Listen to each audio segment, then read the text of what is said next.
Hello అండి. Welcome back to our channel tasty treats by Roja. ఈరోజు నేను సింపుల్‌గా అయిపోయే స్నాక్ చూపిస్తున్నాను. అది కూడా మీల్ మేకర్‌తో అనమాట. ఈ రెసిపీ పేరు సోయా 65. సో ఎలా చేయాలో చూసేద్దాము. వీడియో ఎండ్ వరకు చూడండి. ఇది తెలిసిన రెసిపీయే కదా అని స్కిప్ చేసేయకండి. ఎవరు చెప్పని టిప్స్ మీకు షేర్ చేస్తాను.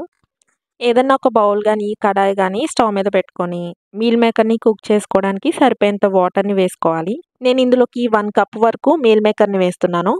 మీల్ మేకర్ కూడా కొన్ని పెద్దవుంటాయి, చిన్నవుంటాయి. మీ ఇష్టం ఏ సైజ్ మీకు అవైలబుల్‌గా ఉంటే అది వేసుకోండి. నేనైతే చిన్న సైజ్ మీల్ మేకర్‌నే వేస్తున్నాను. ఇందులోనే టేస్ట్‌కి సరిపోయేంత సాల్ట్ వేసుకొని 2 మినిట్స్ కుక్ చేసుకోవాలి. ఇదొక ప్రాసెస్ అనమాట.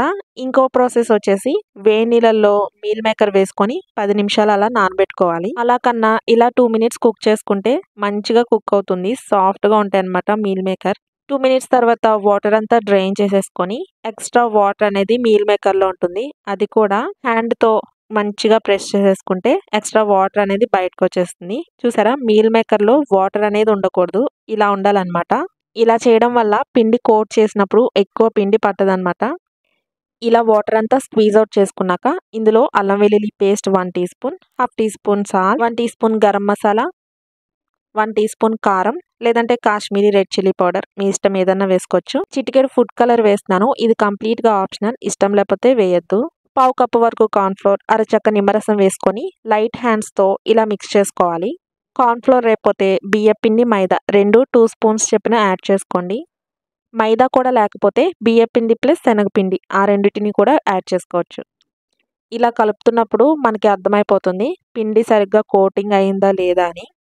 పిండి సరిగ్గా కోటింగ్ అవ్వకపోతే వాటరీగా అనిపిస్తుంది. అలానే పిండి ఇంకా పడుతుంది అని తెలుస్తుంది మనకి. అలాంటప్పుడు మీరు ఏ పిండి యూజ్ చేస్తున్నారో అది ఎక్స్ట్రాగా యాడ్ చేసుకోవచ్చు. నేనైతే ఇక్కడ మిక్స్ చేస్తున్నప్పుడు కొద్దిగా వాటరీగా అనిపిస్తుంది. వీడియోలో చూస్తూనే అర్థమవుతుంది కదా! పిండి కూడా సరిగ్గా కోట్ అవ్వలేదన్నమాట. అలాగే ఇలా వాటరీగా అనిపిస్తుంది. ఇప్పుడు ఇందులోకి నేను ఇంకో 2 స్పూన్స్ వరకు కార్న్ ఫ్లోర్ యాడ్ చేస్తున్నాను. ఇప్పుడు ఇంకోసారి మొత్తం కలిసేలా మిక్స్ చేసుకోవాలి. మిక్స్ చేసేటప్పుడు కొద్దిగా లైట్ హ్యాండ్స్‌తో మిక్స్ చేసుకోండి. ఎందుకంటే మనం మీల్ మేకర్‌ని 2 మినిట్స్ అలా కుక్ చేసాం కాబట్టి సాఫ్ట్‌గా అయిపోతాయన్నమాట. నాన్ వెజ్‌ని దేనితో అయినా రీప్లేస్ చేయగలము అంటే అది ఓన్లీ మీల్ మేకర్‌తోనే అవుతుంది. ఏదైనా సరే మీల్ మేకర్‌తో కర్రీ చేస్తే నాన్ వెజ్ లాంటి టేస్ట్ వస్తుంది కదా!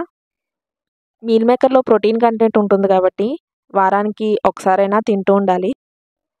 నాన్ వెజ్ ఎలా తింటామో ఇది కూడా అలానే తినాలి. వీడియోలో చూపిస్తున్నట్టు ఇలా మీల్ మేకర్‌కి పిండి మొత్తం కోట్ అవ్వాలన్నమాట.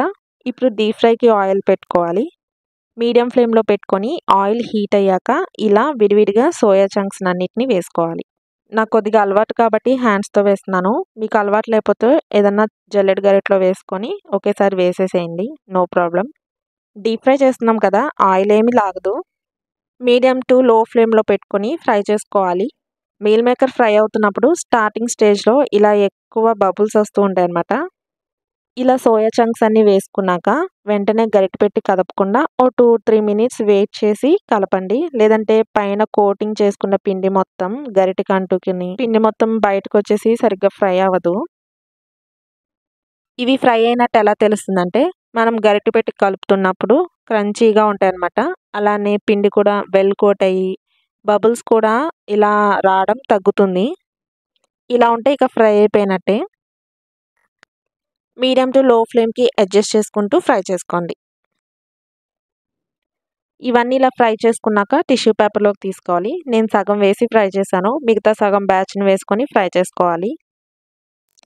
పిల్లలు ఎప్పుడైనా డిఫరెంట్‌గా ఏదైనా స్నాక్ అడిగినప్పుడు ఇలా సోయా 65 చేసి పెట్టండి. కార్న్ ఫ్లోర్ యూజ్ చేయకపోయినా బియ్యపిండి ప్లస్ శనగపిండి ఈ రెండిటిని ఈక్వల్ క్వాంటిటీలో వేసుకొని చేసి పెట్టండి. టేస్ట్ చాలా బావుంటుంది. పిల్లల నుంచి పెద్దవాళ్ళ వరకు ఎవరైనా తినొచ్చు. పిల్లలకి ఇలాంటివి చేసి పెట్టేటప్పుడు ఫుడ్ కలర్ అసలు యూజ్ చేయకండి. ఇది నా రిక్వెస్ట్.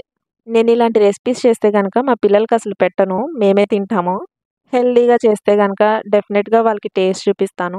మనం కూడా ఎప్పుడైనా ఈవినింగ్ టైమ్ డిఫరెంట్‌గా ఏదైనా స్నాక్ ట్రై చేయాలి, తినాలి అనిపిస్తే ఇలా వేడి వేడిగా సోయా 65 ట్రై చేయండి. అద్దిరిపోతుంది. సో ఇంకేంటి లైట్ రెసిపీ ట్రై చేస్తే తప్పకుండా మీ ఫీడ్‌బ్యాక్‌ని కామెంట్స్‌లో షేర్ చేసేయండి. మీకు ఏమేం రెసిపీస్ కావాలో కామెంట్ చేసేయండి. సింపుల్ మెథడ్‌లో టిప్స్‌తో పాటు షేర్ చేస్తాను. మన ఛానల్‌ని ఫస్ట్ టైమ్ చూస్తున్నట్లయితే ఒకసారి ఛానల్‌ని విజిట్ చేయండి. మీకు రెసిపీస్ హెల్ప్‌ఫుల్‌గా అనిపిస్తే సబ్స్క్రైబ్ చేసేయండి. ఇంకా చెప్పడం మర్చిపోయా. వీడియో నచ్చితే లైక్ చేసి షేర్ చేసేయండి. Thanks for watching. See you next video. Bye.